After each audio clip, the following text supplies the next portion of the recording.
ও দিনাজপুরের যুবতী ও বৃদ্ধারা সচেতন যারা আছো, ওয়ামান ইয়াকফুর বিআয়াতিল্লাহ, আর যে ব্যক্তি আল্লাহর আয়াতকে অস্বীকার করে, ফাইন্নাল্লাহা সারিউল হিসাব, নিশ্চয় আল্লাহ অনেক দ্রুত হিসেব গ্রহণকারী। কত দ্রুত? তুমি মোবাইলে কল দিলে বাংলাদেশ থেকে আমেরিকা যত দ্রুত যায় এর চাইতে দ্রুত। কত দ্রুত? ওয়াল্লাহু তাআলা আলাম, আল্লাহই ভালো জানে কত দ্রুত হবে। ইত্তাকু রাব্বাকুম ইয়া নাস, মানুষ রবকে ভয় করো। আল্লাহর কাছে একমাত্র মনোনীত দিন ইসলাম। নিজেদের দলে দলে বিভক্ত করে ভিন্ন ভিন্ন নামে ইলম, জ্ঞান, সত্য মিথ্যা আসার পরেও নিজেদের একজন আরেকজনকে পছন্দ অপছন্দের কারণে তোমরা দ্বীনকে অস্বীকার করিও না, মতনৈক্য করিও না। জেনে নাও, সুন্নাহকে আঁকড়ে ধরা আমাদের জন্য আবশ্যক। সফলতা নেই মুস্তাফার অনুসরণ ছাড়া, সাল্লাল্লাহু আলাইহি ওয়াসাল্লাম। মুস্তাফার অনুসরণ ছাড়া, অনুকরণ ছাড়া, ইত্তেবা ছাড়া জান্নাত নামুমকিন, জান্নাত অসম্ভব। জাহান্নামের আগুন ঝলসে দেবে যার ইবাদতে মুস্তাফার অনুসরণ নেই। সুন্নাহকে আঁকড়ে ধরতেই হবে আমাদের। তিনি সুবহানাহু ওয়া তাআলা বলেন, মান ইউতিউর রাসূল, যে আমার রাসূলের ইতাআত করে, যে আমার মুহাম্মদের অনুসরণ করে সাল্লাল্লাহু আলাইহি ওয়াসাল্লাম, ফাকাদ আতা আল্লাহ,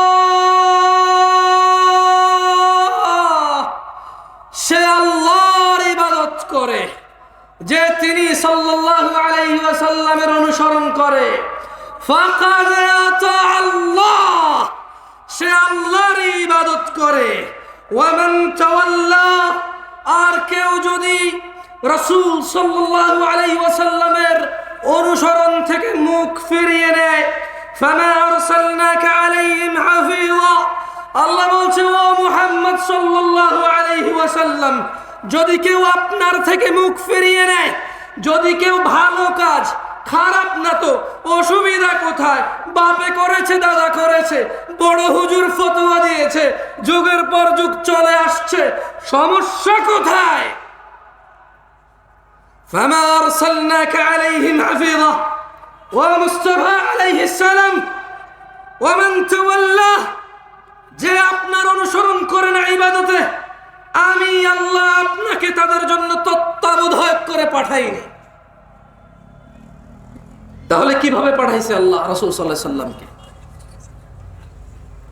কিভাবে রাসূল সাল্লাল্লাহু আলাইহি সাল্লামকে আল্লাহ পাঠাইছে? কিভাবে, মানে আমরা কিভাবে নেব ওনাকে?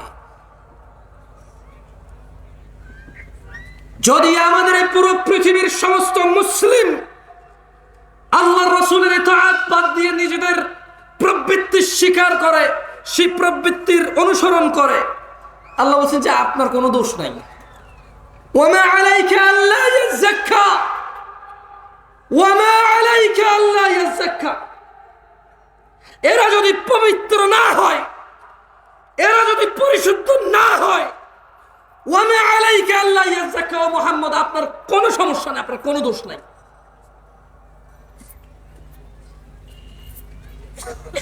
কারণ আল্লাহ ওনার মুস্তাফাকে কি বলেছেন সাল্লাল্লাহু আলাইহি ওয়াসাল্লাম? বলেছেন ফাযাক্কির, ও মুহাম্মদ আপনি উপদেশ দিন সাল্লাল্লাহু আলাইহি ওয়াসাল্লাম। ইন্নামা আনতা মুযাক্কির, আপনি একজন উপদেষ্টা, উপদেশদাতা। লাস্তা আলাইহিম বিমুসাইতির, ওই যে ওখানে মাইকে লটারি হয়, ওই যে ওখানে বিয়ের গায়ে হলুদে গান বাজনা বাজায়, ওই যে বাবা তার মেয়েকে নিজে নাচের স্টেজে উঠাই দিয়ে নাচ, নিজের মোবাইলে ভিডিও ধারণ করে নিজের বন্ধু বান্ধবকে বলে দেখ দেখ তোর ভাতিজি কেমন নাচে। আল্লাহ সুবহানাহু ওয়া তাআলা বলছেন লাস্তা আলাইহিম বিমুসাইতির, আপনি এদের কর্ম নিয়ন্ত্রক নন। তবে আপনি জেনে নেন ও মুস্তাফা, আপনি জেনে নেন, ইল্লা মান তাওয়াল্লা ওয়া কাফার, যে আপনার থেকে মুখ ফিরিয়ে নেবে, যে আপনার অনুসরণের অস্বীকৃতি করবে, ফায়ুআযিবুহুল্লাহ আল আযাব আল আকবার, তিনি সুবহানাহু ওয়া তাআলা তাকে কঠোর দণ্ডে দণ্ডিত করবেন। এই হচ্ছে ওনার মর্যাদা। আমরা যদি মুস্তাফার অনুসরণ না করি আলাইহিস সালাম, আল্লাহ নবীর অনুসরণ না করলে, নবীর উপদেশ মেনে না চললে আলাইহিস সালাম আমাদেরকে কঠোর দণ্ডে দণ্ডিত করবেন। তিনি তা কোরআনুল কারীমে সুস্পষ্ট করে তিনি বর্ণনা করেছেন, ওয়ার্নিং করেছেন। দিনী ভাইরা, আল্লাহর কাছে একমাত্র মনোনীত দিন হচ্ছে কি?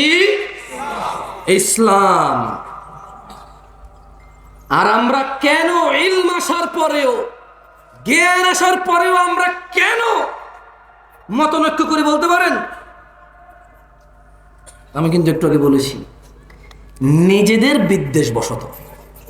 কার বিদ্বেষ বশত? কার? প্রবলেম আমার, প্রবলেম আপনার। কারণ আপনি নিজে যদি বলি যে কোরআন কি পূর্ণাঙ্গ মানেন, আপনি বলবেন মানি। আমি যদি বলি যে পরিস্থিতি যদি এমন আসে কোরআনের জন্য জীবন দিতে হবে, মানে এখানে চান্সেস আছে যে মানে জীবনটা চলে যাবে, মনে হয় দাঁড়াবেন, আপনি বলবেন হ্যাঁ দাঁড়াবো ইনশাআল্লাহ। যদি বলি মুস্তাফা ছাড়া কেউ নেই অনুসরণীয়, আপনি কি মানেন? আপনি বলবেন অবশ্যই, উনি ছাড়া কে আছে অনুসরণীয়। যদি বলি তিনি সাল্লাল্লাহু আলাইহি সাল্লামের অনুসরণই হচ্ছে আল্লাহর ইবাদত, আপনি কি মানেন? আপনি বলবেন অবশ্যই, তিনি সাল্লাল্লাহু আলাইহি সাল্লামের অনুসরণই হচ্ছে আল্লাহর ইবাদত। তাহলে প্রবলেম কোথায়? আমরা কেন বিভক্ত? কোরআন তো আমরা পূর্ণাঙ্গ মানতে রাজি, জীবন দিতে রাজি। উনি সাল্লাল্লাহু আলাইহি সাল্লামকে সর্বোচ্চ পর্যায়ে রাখতে আমরা রাজি। তাহলে প্রবলেম কোথায়? প্রবলেম কোথায় বলেন তো? কোথায়? নিজেদের। প্রবলেম কোথায়? হানাফির, শাফির, মালিকির, হাম্বলির, চিশতির, সাবেরির না, নিজেদের। মানে আমার প্রবলেম। প্রবলেম কার? আমাদের প্রবলেম। আল্লাহর কাছে একমাত্র মনোনীত দিন হচ্ছে কি? ইসলাম। দিন কি আসলে? আল্লাহ সুবহানাহু ওয়া তাআলা কোরআনুল কারীমে বলছেন, ওয়ামা আতাকুমুর রাসূল, যা রাসূল সাল্লাল্লাহু আলাইহি সাল্লাম দিয়েছে, ফাখুযুহু, তা নিয়ে নাও। দিন কি?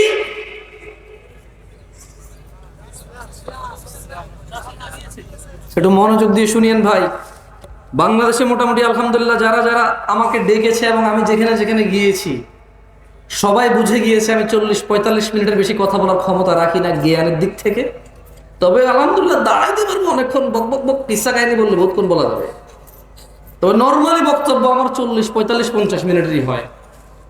আপনাদের বিরক্ত করবো না। এরপরে ফজিলাতুল শেখের সমাপনী বক্তব্য আপনারা শুনে যাবেন ইনশাআল্লাহ। আপনাদের যাতে কষ্ট না হয়, উনি আমাকে মাইকটা ধরার পরও ছেড়ে দিয়েছে, আমরা কি ওনার ইজ্জত করবো না? আপনাদের যাতে কষ্ট না হয়, উনি মাইকটা ধরার পরও আমাকে ছেড়ে দিয়েছে। আমিও ইনশাআল্লাহ খুব শীঘ্রই ওনাকে ওনার মাইক ওনার কাছে দিয়ে দেব। আপনারা ইনশাআল্লাহ আছেন তো? ইনশাআল্লাহ। ভাই তোমাদের যদি বলি একটু বসতে, তোমাকে মাইন্ড করবো, বহু দূর থেকে আসছে, বিশ্বাস করো সকাল 10টা গাড়িতে উঠছি আমি। না দাঁড়ায় থাকতে যদি কমফোর্টও দাঁড়াও, তবে বসলে ভালো হবে, একটু সুন্দর হয়। থাকে না একটা জিনিস, একটা সৌন্দর্য থাকে না। আর যদি ঠান্ডা লাগে দাঁড়ায় থাকতে ভালো লাগে, টোটালি ফাইন। আমি নিজে দাঁড়ায় আছি, তোমার বসতে বললে বলবো যে আপনি নিজে দাঁড়ায় দেওয়ার কথা বলতেছেন, তো তাইলে ভাই আমার দরকার নাই ভাই আমার। ঠিক আছে, আল্লাহ তাআলা আমাদের উপর রহম করুন, আমিন। বলেন তো দিন কি? ওয়ামা আতাকুমুর রাসূলু ফাখুযুহু, রাসূল যা দিয়েছে তা নিয়ে নাও। ওয়ামা নাহাকুম আনহু ফান্তাহু, যা থেকে তিনি নিষেধ করেছেন তা তোমরা বর্জন করো। ওয়াত্তাকুল্লাহ, আর তোমরা আল্লাহর তাকওয়া অবলম্বন করো। ইন্নাল্লাহা শাদীদুল ইকাব, ও মানুষ নিশ্চয়ই আল্লাহ শাস্তি দানে অনেক অনেক অনেক অনেক অনেক অনেক অনেক বেশি কঠোর। আল্লাহ শাস্তি দানে অনেক কঠোর।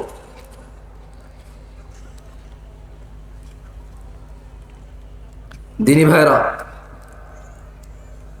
রাসূল যা দিয়েছে তাই যদি ইসলাম হয়, আচ্ছা জোরে জোরে চিল্লে চিল্লে না বলি, কিছু গলাও খারাপ হয়, আপনাদের বুঝতে অসুবিধা, একটু সুন্দর করে আস্তে আস্তে বলি, কেমন? আচ্ছা, রাসূল যা দিয়েছে তা যদি নিয়ে নিতে হয় কোরআনের আদেশ অনুযায়ী, রাসূল যা নিষেধ করেছে তা যদি ছেড়ে দিতে হয় কোরআনের আদেশ অনুযায়ী, তাহলে রাসূল সাল্লাল্লাহু আলাইহি ওয়াসাল্লাম দিয়েছে কতটুকু? মানে তিনি আসলে আমাদেরকে কতটুকু দিয়ে চলে গেছে? আছে আছে আছে আছে। আন আব্দুল্লাহ ইবনে মাসউদ রাদিয়াল্লাহু আনহু قال, সাহাবীর নাম কি? একটু মনোযোগ দিয়ে শুনেন, আমি মাঝে মধ্যে আপনাদের প্রশ্ন করব, মারহাবা ঠিক এগুলো আমার দরকার নাই, শুধু আমি যে প্রশ্ন করি ওই প্রশ্নগুলো মাঝে মধ্যে যদি অ্যান্সার করেন আমি বুঝতে পারবো যে আমি বলছি আল্লাহর জন্য, আপনারা শুনছেন কার জন্য। একটু মানে ভালো লাগবে বুঝতে পারলে যে আপনারা আছেন আমার সাথে। কেউ বসে বসে ব্যবসা বাণিজ্যের টাকা পয়সার হিসাব, প্রেমিকার নাম্বার ব্লক করে দিছে, আরেকটা আইডি খুলছেন, তারা রিকোয়েস্ট পাঠাইছেন, অ্যাড করছে কিনা, মানে এইসব হিসেবে আপনারা নাই, ওয়াজে আছেন, তাহলে আমি বুঝবো, বুঝছেন। عن عبد الله بن مسعود رضي الله عنه قال, আব্দুল্লাহ ইবনে মাসউদ রাদিয়াল্লাহু আনহু থেকে বর্ণিত, তিনি বলেন, قال رسول الله صلى الله عليه وسلم, আল্লাহর রাসূল সাল্লাল্লাহু আলাইহি ওয়াসাল্লাম বলেছেন। কে বলেছেন? কে বলেছেন? হাদিস বর্ণনা করতেছেন কোন সাহাবী? এর জোরে বলেন, কোন সাহাবী? বর্ণনা করতেছে কে? আব্দুল্লাহ ইবনে মাসউদ। তিনি বলছেন যে আল্লাহর নবী সাল্লাল্লাহু আলাইহি ওয়াসাল্লাম বলেছেন, ইন্নাহু লাইসা শাইউন ইউকাররিবুকুম ইলাল জান্নাতি ইল্লা ক্বাদ আমারতুকুম বিহি। আমার উম্মতরা, ও মানুষ, পৃথিবীবাসী, তিনি সাল্লাল্লাহু আলাইহি ওয়াসাল্লাম বলছেন যে নিশ্চয়ই এমন সকল কিছু, এমন, আপনারা অনেকে কিন্তু আশহাদু আন্না মুহাম্মাদার রাসূলুল্লাহর পর এইভাবে করতে দেখেন কাউকে, রাইট? আমি হাসতে বলছি ভাই, বলছি দেখেন কিনা, বলবেন হ্যাঁ বা না, এটাই তো সৌন্দর্য, দেখেন কিনা, দেখেন না? আচ্ছা, আমি শুধু ছোট্ট একটা উদাহরণ দিলাম। অনেকে আশহাদু আন্না মুহাম্মাদার রাসূলুল্লাহ বলে কি করে?